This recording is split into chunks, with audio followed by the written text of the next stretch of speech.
নমস্কার, নিউজ 18 বাংলা ডিজিটালে আপনাদের সকলকে স্বাগত জানাচ্ছি। আমি আপনাদের সঙ্গে সোমরাজ। গুরুত্বপূর্ণ আপডেট নিয়ে আপনাদের সঙ্গে আমি ফেসবুক লাইভে এসেছি। গুরুত্বপূর্ণ আপডেট হচ্ছে স্কুল সার্ভিস কমিশনকে কেন্দ্র করে।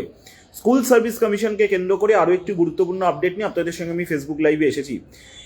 স্কুল সার্ভিস কমিশন গতকাল রাতে একটা গুরুত্বপূর্ণ তালিকা প্রকাশ করেছে। যে তালিকা নিয়ে ইতিমধ্যেই চর্চা শুরু হয়েছে, রাজনৈতিক মহলেও চর্চা শুরু হয়েছে, প্রশাসনিক মহলেও চর্চা শুরু হয়েছে।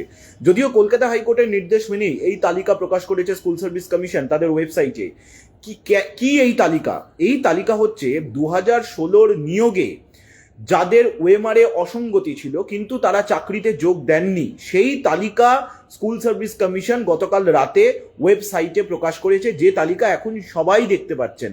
অর্থাৎ এর আগে আমরা দেখেছিলাম অযোগ্যদের তালিকা প্রকাশ করেছিল যারা চাকরিতে যোগ দিয়েছিলেন, কিন্তু এনারাও অযোগ্য। সিবিআই এদের ওএমআরে অসঙ্গতি ধরেছিল 2016 সালের নিয়োগে।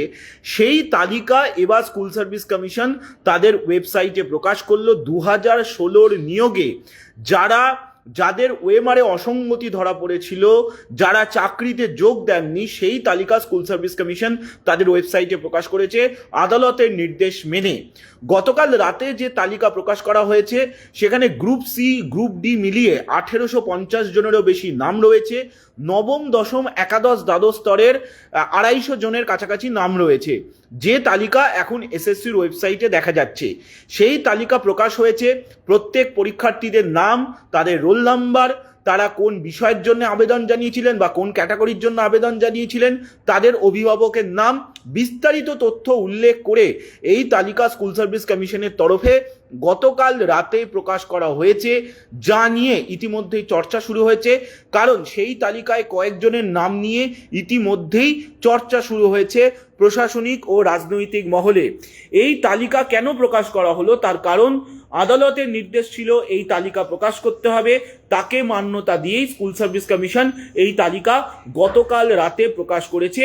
যেভাবে আমরা দেখেছিলাম অযোগ্যদের তালিকা প্রকাশ করেছিল এসএসসি নবম, দশম, একাদশ, দ্বাদশ এবং গ্রুপ সি, গ্রুপ ডির ক্ষেত্রে, ঠিক একই রকমভাবে যারা চাকরিতে যোগ দেননি কিন্তু ওএমআরে অসঙ্গতি ছিল, সিবিআই তদন্তের প্রেক্ষিতে সেই তালিকা একই ধাঁচেই এসএসসি প্রকাশ করলো। গতকাল রাতেই সেই তালিকা প্রকাশ করা হয়েছে এবং এই তালিকা প্রকাশের পর পরবর্তী কি পদক্ষেপ হবে সেটা এখনো পর্যন্ত স্পষ্ট নয় এসএসসির তরফে।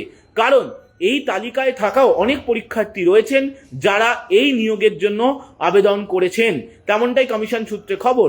ফলত পরবর্তী ক্ষেত্রে তাদের ক্ষেত্রে কি অবস্থান হবে সেটা এখনো পর্যন্ত স্পষ্ট নয়।